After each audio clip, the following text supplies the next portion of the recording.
Former volunteer firefighter Pedro Simoes is training a team of Portuguese paper industry employees. Their task? To defend the eucalyptus plantations owned by private paper companies. Today, we're going to have a particularly hot day, with 37 degrees Celsius. First and foremost, I'm asking you for safety, security, and even more security.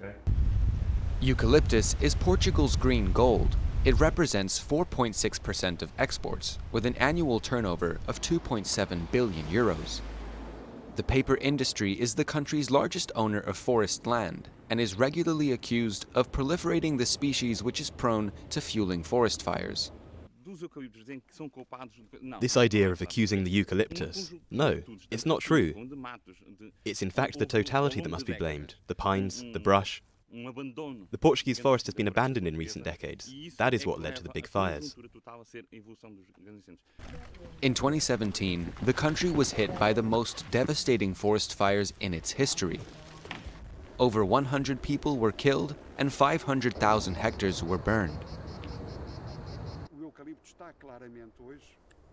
Nowadays, eucalyptus is seen as the epicenter of fire problems in Portugal. Of the 900,000 hectares of eucalyptus trees in Portugal, 600,000 hectares represent a real fire risk. This doesn't mean we should eradicate the species, but rather maintain it in a safe environment. Pimenta says that more than 2/3 of the country's eucalyptus forests are abandoned. Privately hired firefighters say the lack of maintenance of trees on public land creates more work for them. 90% of our work is done outside of our plantations. The ideal scenario is to fight the fire outside of our properties.